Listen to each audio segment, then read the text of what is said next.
Pēc tumsas nāk gaisma, pēc nakts diena, pēc ziemas pavasaris, un tad jau arī vasara un Jāņi ir klāt.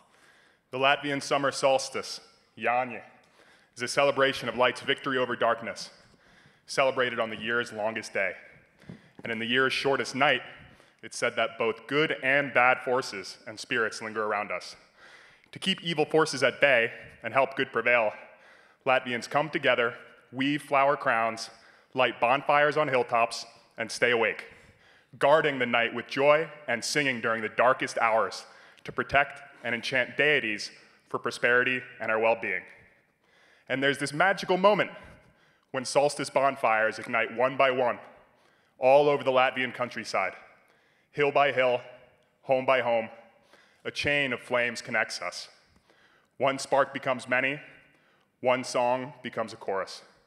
The next two dances capture this moment and celebration. Fire, intertwining our lives through life and renewal.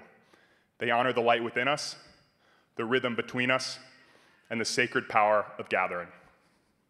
Uguns, kas mūsos deg, spēka aplis, kas mūs vieno, tautas dziesma, kas no mūsu dvēselēm skan.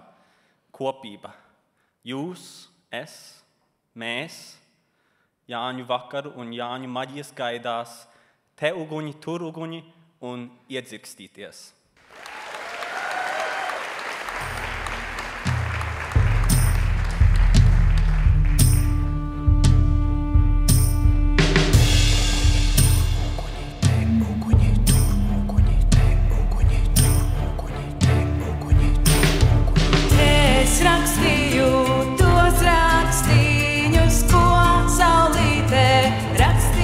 Jūs, še krustī.